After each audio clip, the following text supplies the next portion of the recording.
नमस्कार। राजनीति की बिसात पर आज एक ऐसी चाल चली गई है जिसने दिल्ली से लेकर पंजाब तक के सियासी गलियारों में हड़कंप मचा दिया है। जिस झाड़ू के दम पर आम आदमी पार्टी ने भारतीय राजनीति के स्थापित किलों को ढाया था, आज उसी झाड़ू की तिल्लियां बिखरती हुई नजर आ रही हैं। अरविंद केजरीवाल के सबसे भरोसेमंद सिपहसालार और पार्टी का पोस्टर बॉय माने जाने वाले राघव चड्ढा ने आज जो कदम उठाया है उसे भारतीय राजनीति के इतिहास में आम आदमी पार्टी की सबसे बड़ी टूट के रूप में दर्ज किया जाएगा। शुक्रवार की उस प्रेस कॉन्फ्रेंस में न केवल एक पार्टी का भविष्य दांव पर लग गया, बल्कि ये भी साफ हो गया कि राजनीति में अजय कोई नहीं होता। राज्यसभा सांसद राघव चड्ढा, संदीप पाठक और अशोक मित्तल ने एक साथ आम आदमी पार्टी को अलविदा कहकर भारतीय जनता पार्टी का दामन थाम लिया है। चड्ढा ने अपनी प्रेस कॉन्फ्रेंस में भावुक होते हुए कहा कि जिस पार्टी को उन्होंने 15 सालों तक अपने खून पसीने से सींचा, अब वो अपने मूल सिद्धांतों से भटक गई है। उनका आरोप है कि पार्टी अब देश हित के बजाय निजी स्वार्थों की पूर्ति का साधन बन गई है। राघव चड्ढा का जाना केजरीवाल के लिए व्यक्तिगत और रणनीतिक दोनों ही मोर्चों पर एक बड़ा घाटा है।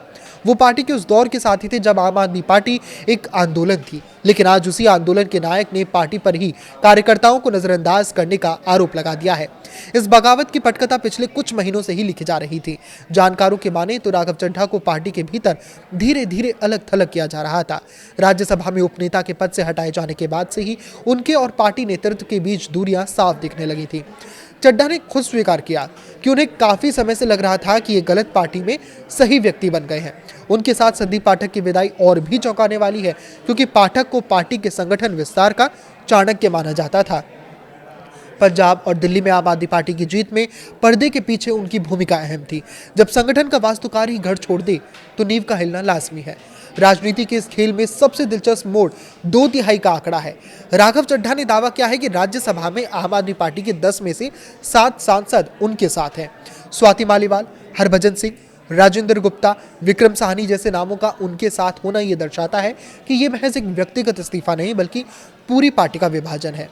इन नेताओं ने राज्यसभा के सभापति को अपने साइन किए गए दस्तावेज सौंप दिए हैं, जो इस ओर इशारा करते हैं कि वो दल बदल के विरोधी कानून की पेचीदगियों से बचने के लिए पूरी तैयारी के साथ आए हैं। अगर ये दावा सही साबित होता है तो सदन में भी आम आदमी पार्टी अपनी आवाज और रसूख खो देगी।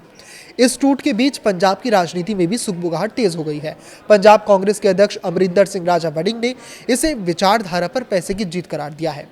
वड़िंग का दावा है कि ये तो बस शुरुआत है और आने वाले दिनों में पार्टी के लगभग 50 विधायक भी पाला बदल सकते हैं। यदि ये सच होता है तो पंजाब की भगवंत मान सरकार पर भी संकट के बादल मंडरा सकते हैं।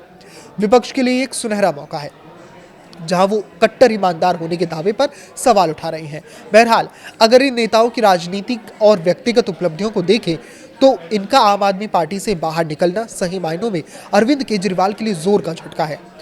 जोर का झटका बहुत जोर से लगा है। माना जा सकता है कि पंजाब से राज्यसभा सांसद हैं और इस पद पर वो अप्रैल 2022 से हैं।